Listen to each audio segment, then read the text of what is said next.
noite, nobre Cainita. É uma honra ter você em meus domínios. Eu sou Rodrigo Marajá e esse é o Alpha RPG.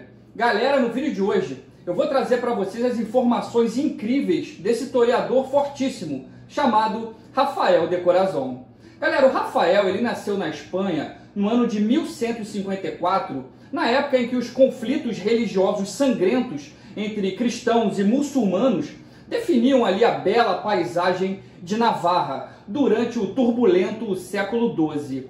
Para os camponeses que acompanhavam a guerra civil sem fim, a igreja serviu como o único refúgio emocional da agitação daquela luta entre os dois grupos rivais. Nesse cenário de guerra, um jovem camponês de rosto angelical chamado Rafael de Corazon chamou muito a atenção do bispo de Navarra. O bispo, então, tirou aquele jovem de voz doce da pobreza e o levou para o mundo exaltado da Igreja Católica. Rafael amava aquelas vestes opulentas, os incensos perfumados e os hinos reverberantes. E ele encontrou refúgio nas câmaras escuras e sombrias, porém iluminadas por lindíssimos vitrais multicoloridos. E ele se tornou, então, um coroinha. Rafael de Corazon era o jovem mais lindo em uma catedral cheia de meninos lindos. E esses outros jovens ficaram completamente ressentidos quando o status do novato Rafael de Corazon subiu para o novo favorito do bispo de Navarra. Rafael, então, tentou não entrar em conflito direto, mantendo sempre um semblante de bondade, mas com a perseguição que ele sofria, rapidamente ele aprendeu a usar a relação que ele tinha com o bispo de Navarra ao seu favor, inclusive para atacar secretamente os seus algozes. E essa foi a primeira experiência de poder que Rafael teve, e ele gostou muito. Assim como ele, depois de algum tempo na catedral, chegaram outros coroinhas mais jovens que Rafael e alguns até mais atraentes que ele. E dessa forma, a atenção que ele tinha, a atenção especial que ele tinha do bispo de Navarra acabou se dispersando. O Rafael ele fez de tudo que pôde para se proteger dos seminaristas mais velhos que aguardavam ansiosamente a sua queda. Antes que a sua influência diminuísse completamente, ele implorou ao bispo para colocá-lo em um treinamento para o sacerdócio, para se tornar padre, em vez de mandá-lo para o mosteiro lá com os idosos e os outros coroinhas, E assim foi feito, o bispo aceitou, o Rafael foi transferido. A verdade é que o Rafael tinha pouquíssimo talento como padre, e mais uma vez ele se viu como um novato em um grande e perigoso grupo de homens que conquistaram as suas posições por meio de trabalho árduo ou poder político. Como ele não conseguia se destacar por meio de suas obras ou talento, ele novamente encontrou grande valor em manter uma postura que não chamasse tanta atenção, Ele se manteve ali discreto. Mas para aumentar o seu poder dentro do clero, ele optou por trabalhar em projetos de alta beleza. Isso é, galera, dessa forma, ele acabou perdendo muitas oportunidades, como, por exemplo, a chance de supervisionar a construção de uma nova catedral, mas ele acabou ganhando uma atribuição um pouco menor, que era de supervisionar a criação dos mosaicos das catedrais, e dos manuscritos iluminados. Galera, deixa eu fazer um parênteses aqui sobre o que eram os manuscritos iluminados. Eles eram livros escritos à mão, que foram decorados, iluminados com ouro, prata e outras cores brilhantes. E essas iluminuras podem ser pequenas ilustrações, miniaturas, iniciais das letras, bordas dos livros e outros elementos decorativos dos livros. E o Rafael de Corazon, ele comandava os monges que escreviam esses tais livros, Então, embora a igreja oficialmente desaprovasse, o bispo de Navarra, ele conferia grande status para os padres e os monges que escreviam, que decoravam, que criavam esses livros, Esses livros manuscritos. Também aqueles que criavam os vinhos mais requintados e os criadores de músicas, de poesias mais belas eram bem recompensados pela Igreja Católica, pelo bispo de Navarra. E de posse dessa informação, o Rafael então ele começou a reivindicar para si as melhores peças criadas por seus monges e ainda advertiu esses tais monges para que eles não o desmentissem, né?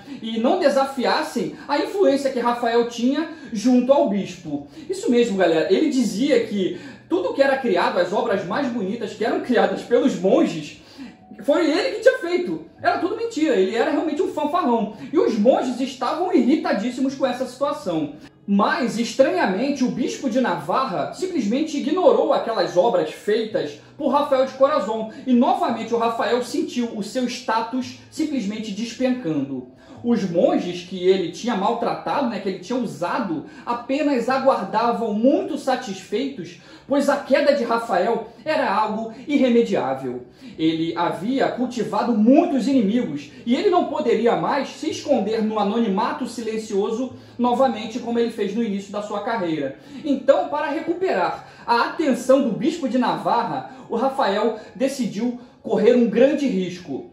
Galera, ele conhecia os gostos do bispo intimamente, então ele fez com que os seus artesãos, né, os seus monges, criassem um manuscrito ilustrado, né, iluminado, criassem um livro com cenas sexualmente explícitas. O Rafael realmente foi pro tudo ou nada. Os monges, então, realmente escreveram esses livros, né, fizeram desenhos de cunho sexual. E quando o bispo olhou os tais livros, analisou aquelas imagens, ele simplesmente adorou.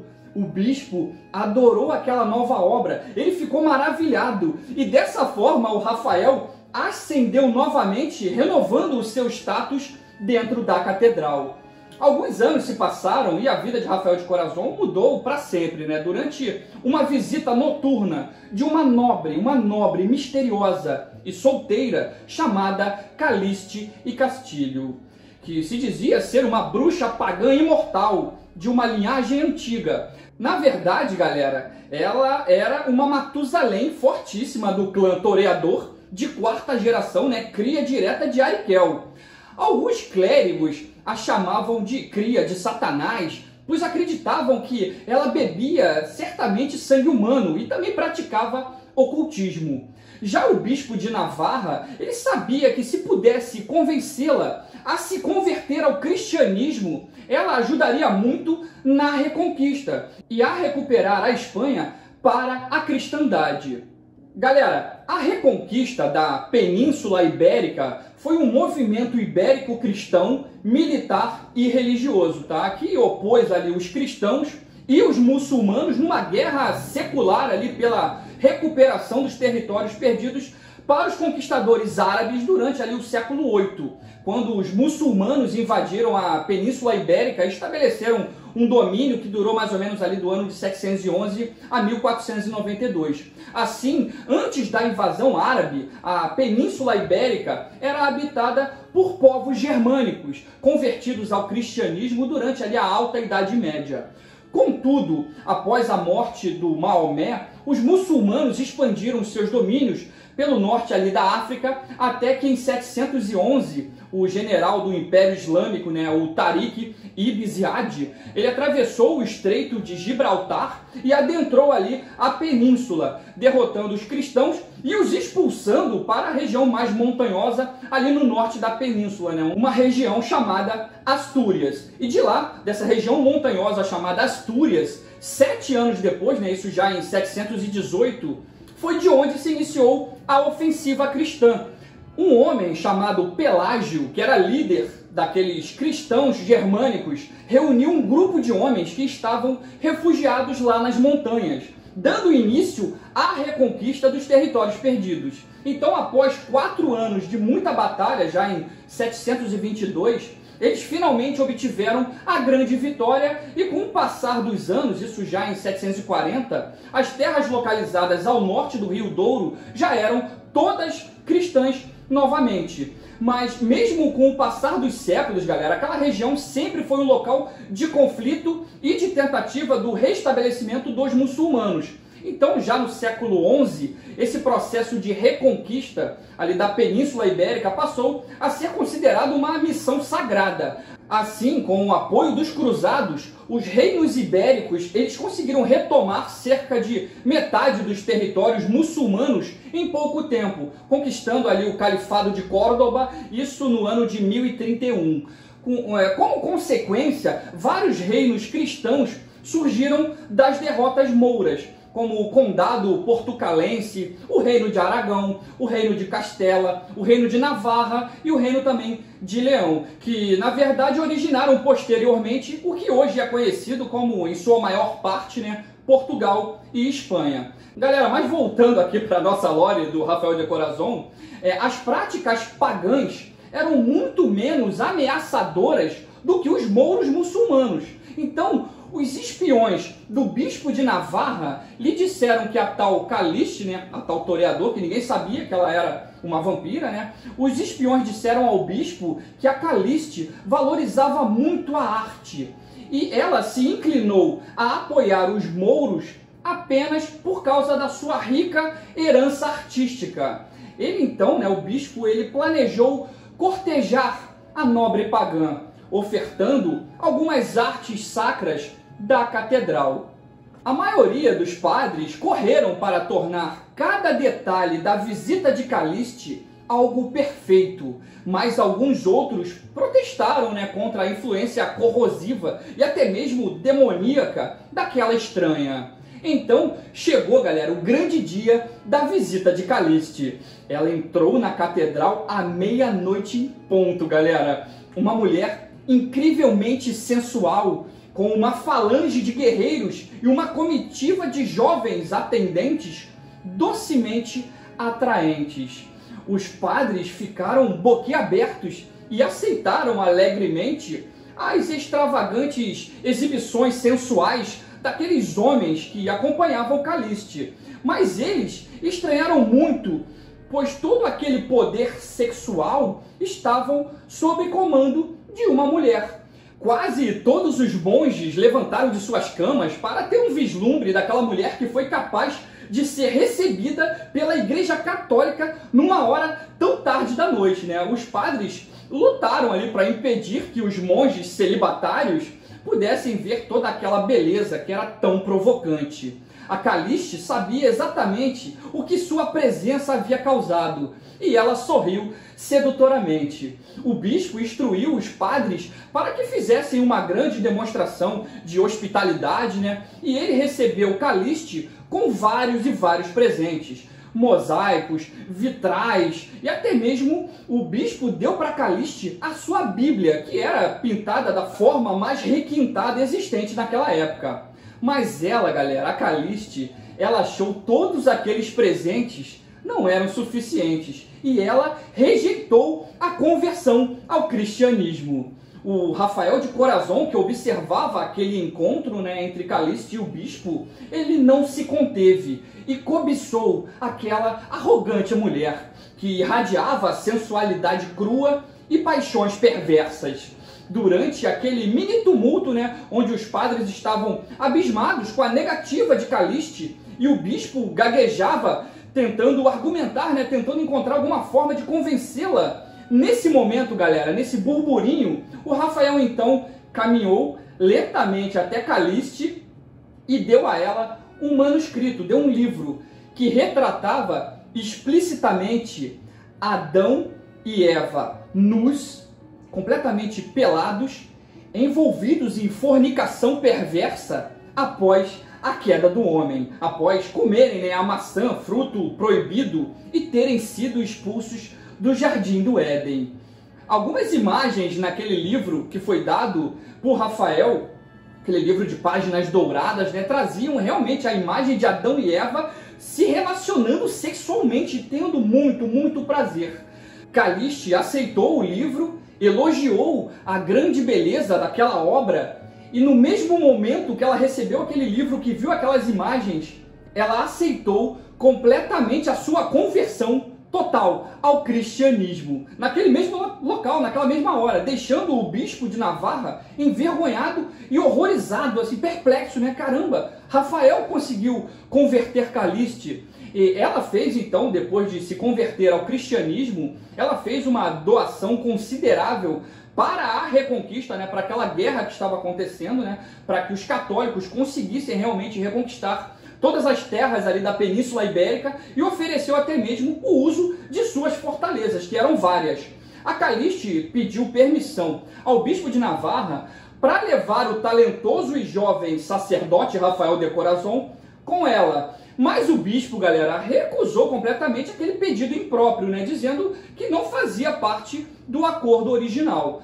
Contudo, ao ver que Rafael de Corazon, nos dias que se seguiram, estava cada vez mais triste, mais pálido, mais minguado, né, o bispo acabou cedendo e deixou que Calliste o levasse.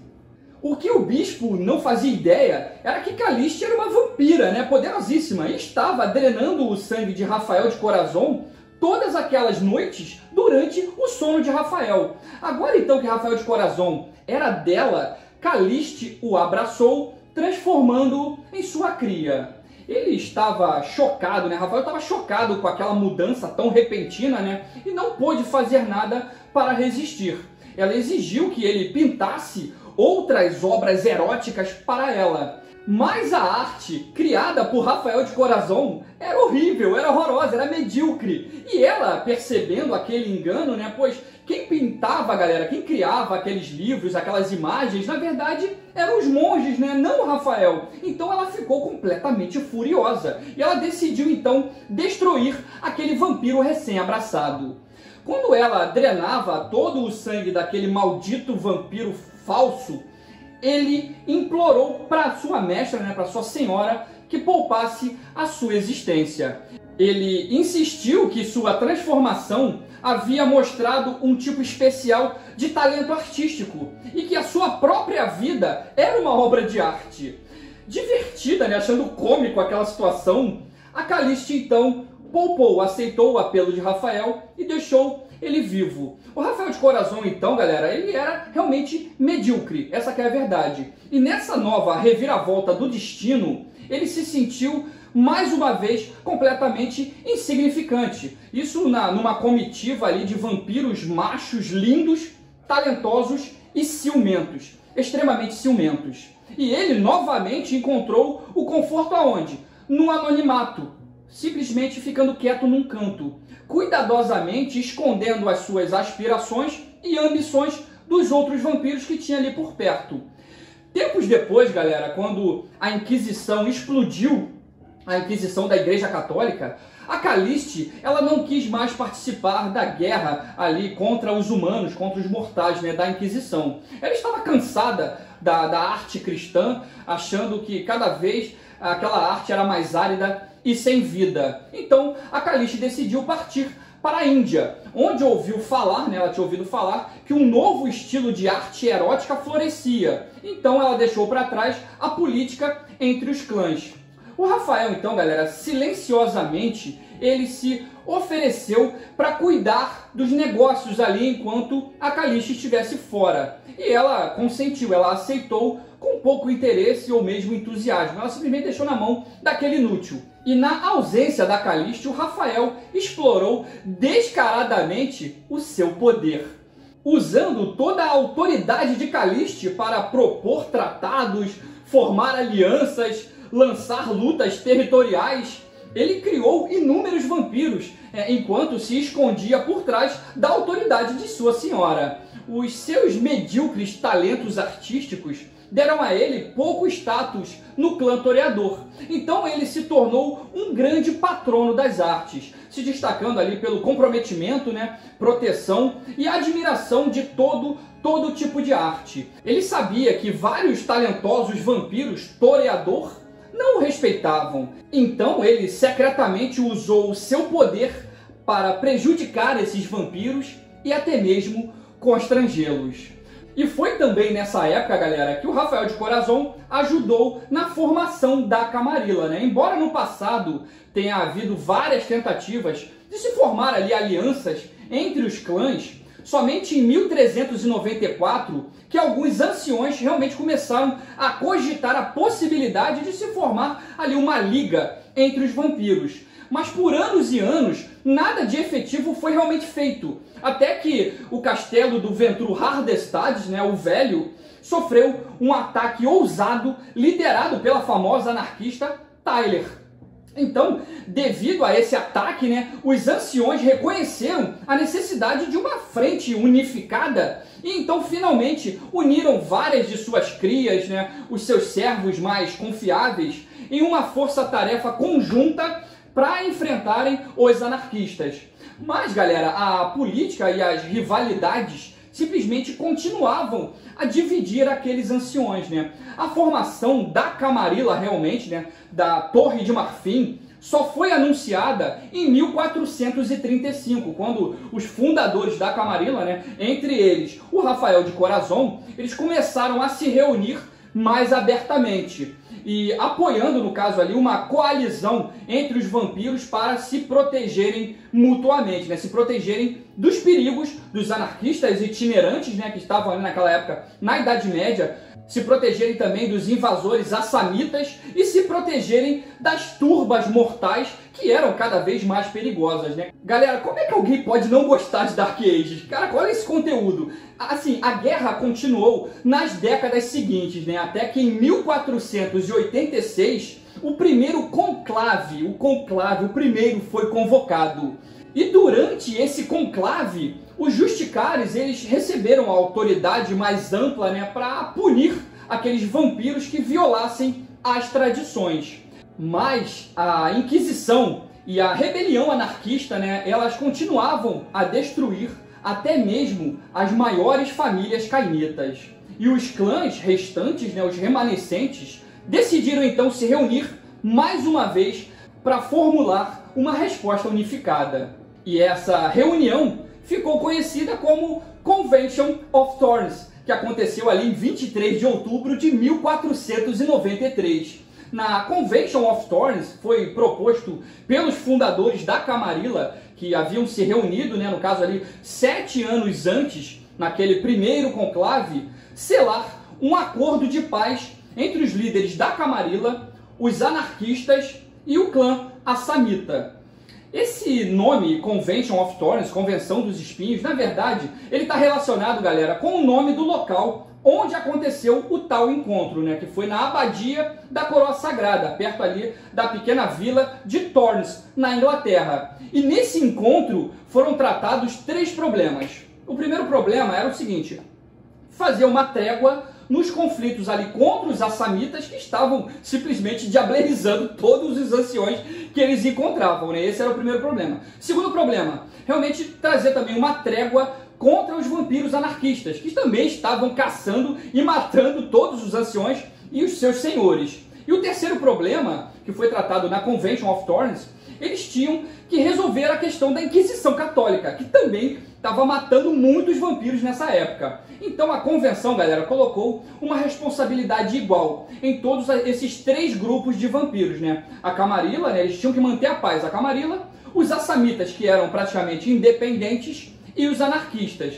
Mas como os anarquistas teriam que retornar aos seus clãs, né, aos seus senhores, restabelecendo o status que tinham antes da rebelião, muitos anarquistas, principalmente dos clãs La Sombra e Tizimice, eles não aceitaram o acordo, eles não aceitaram a convenção. Então, foi depois dessa situação que os La Sombra e os Tizimice formaram o Sabá, né? E vários anarquistas também de outros clãs que seguiram os exemplos se tornaram também os primeiros antitribo existentes. Galera, mas voltando à convenção, alguns anciões, eles queriam atacar de volta os presunçosos mortais e matar aqueles vampiros anarquistas e reduzir, no caso, os seus números, né, e governá-los com punhos de ferro.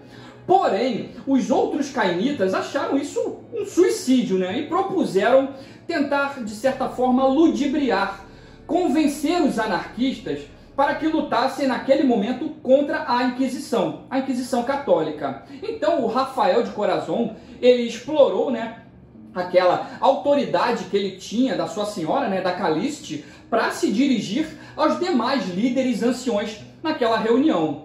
E durante a reunião, galera, então o Rafael de Corazon, ele deu um passo à frente, né? E ele simplesmente leu uma das 6 tradições vampíricas para todos ali presentes, dizendo: tu não deves revelar tua verdadeira natureza aos que não possuem o sangue. Fazer isso é renunciar aos direitos do sangue. Galera, no Dark Ages, essa é a 6ª tradição. Vocês encontram na página 39 do livro básico de regras. E as palavras de Rafael foram recebidas com um silêncio constrangedor. Então, ele leu a tradição novamente e novamente. Os anciões, então, finalmente quebraram aquele silêncio, vaiaram o discurso de Rafael. Realmente, os anciões ali começaram a vaiar. O que você está dizendo, cara? E pediram que o Rafael de Corazon fosse imediatamente retirado daquela reunião.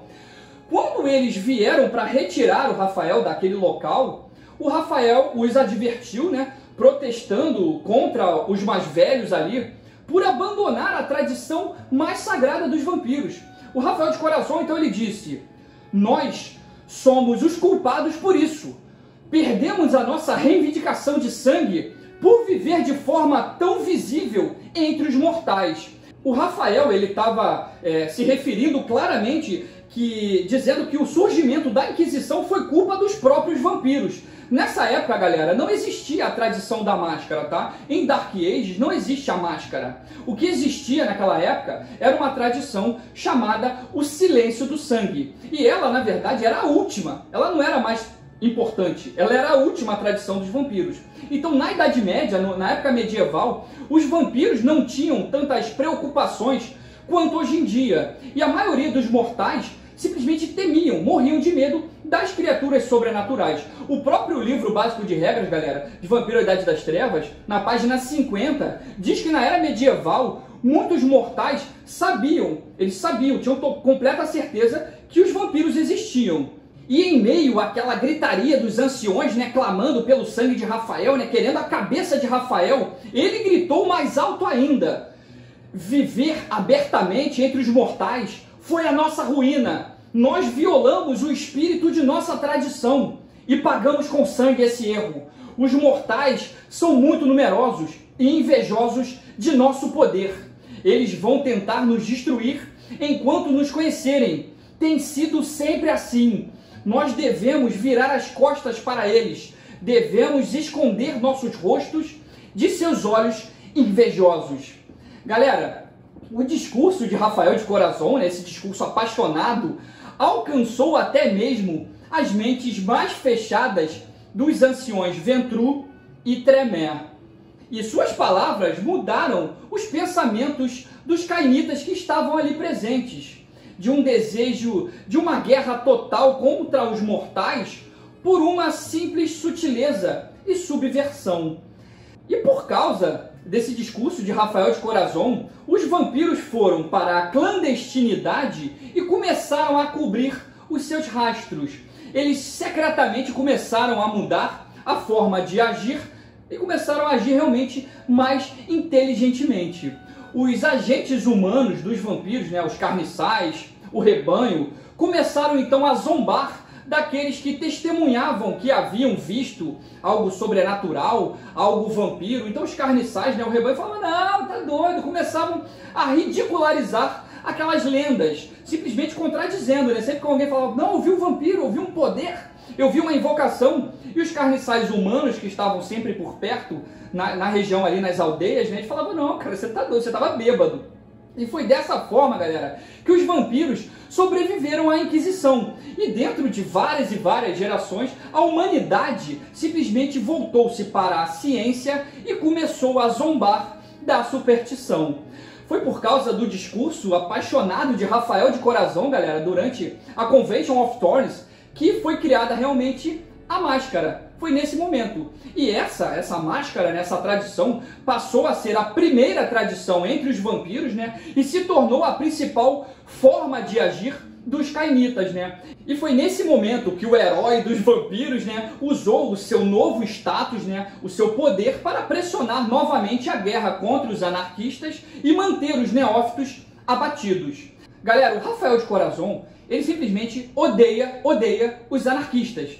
Na mesma forma que ele odiava aqueles coroinhas mais jovens e rivais dele na Catedral de Navarra.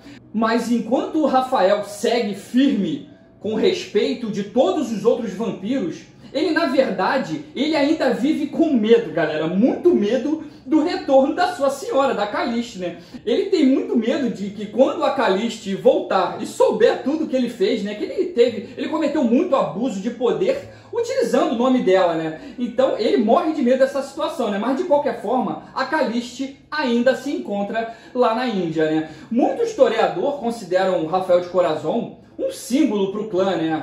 A liderança máxima do clã, praticamente, renomado por sua beleza extraordinária e notório por seu estilo frio e calculista. O vampiro sem talento, ele lança a sua longa sombra sobre os seus colegas artistas.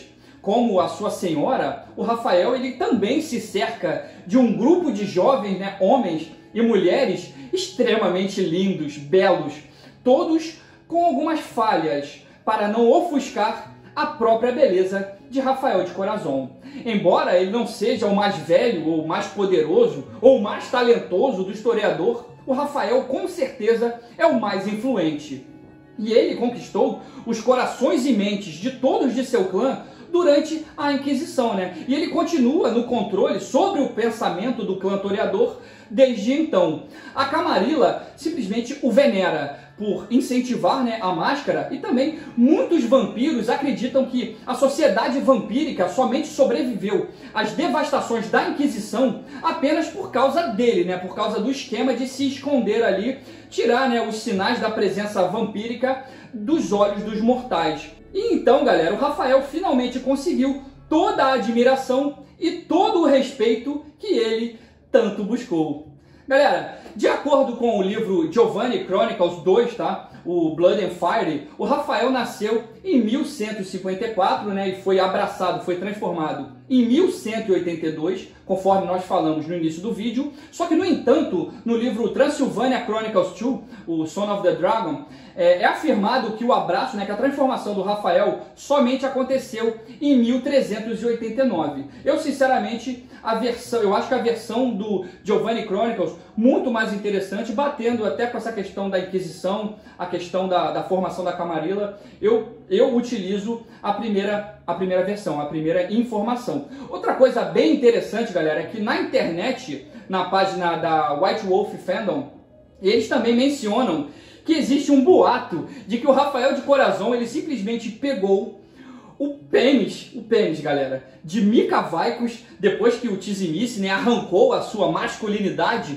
e jogou no rosto do Ventru Hardestad durante a convenção de Thorn, né, Convention of Thorns, e eles mencionam que essa informação estaria na página 496 do livro Beckett's Jihad Diary. E, de qualquer forma, galera, o Rafael de Corazon é um toreador de quinta geração, muito importante e muito poderoso. A sua beleza simplesmente vai além da imaginação. Galera, ele possui aparência nível 7. Ele tem um tom de voz doce e suave, que combina muito com aquela sua aparência linda e angelical. Muito espirituoso e eloquente, ele sempre usa a sua aparência para convencer os outros quanto ao seu ponto de vista. A sua principal fraqueza é o desejo de sempre ser a pessoa ou a coisa mais bonita em qualquer ambiente que ele esteja. Galera, realmente a beleza do Rafael de Corazon é algo sobrenatural.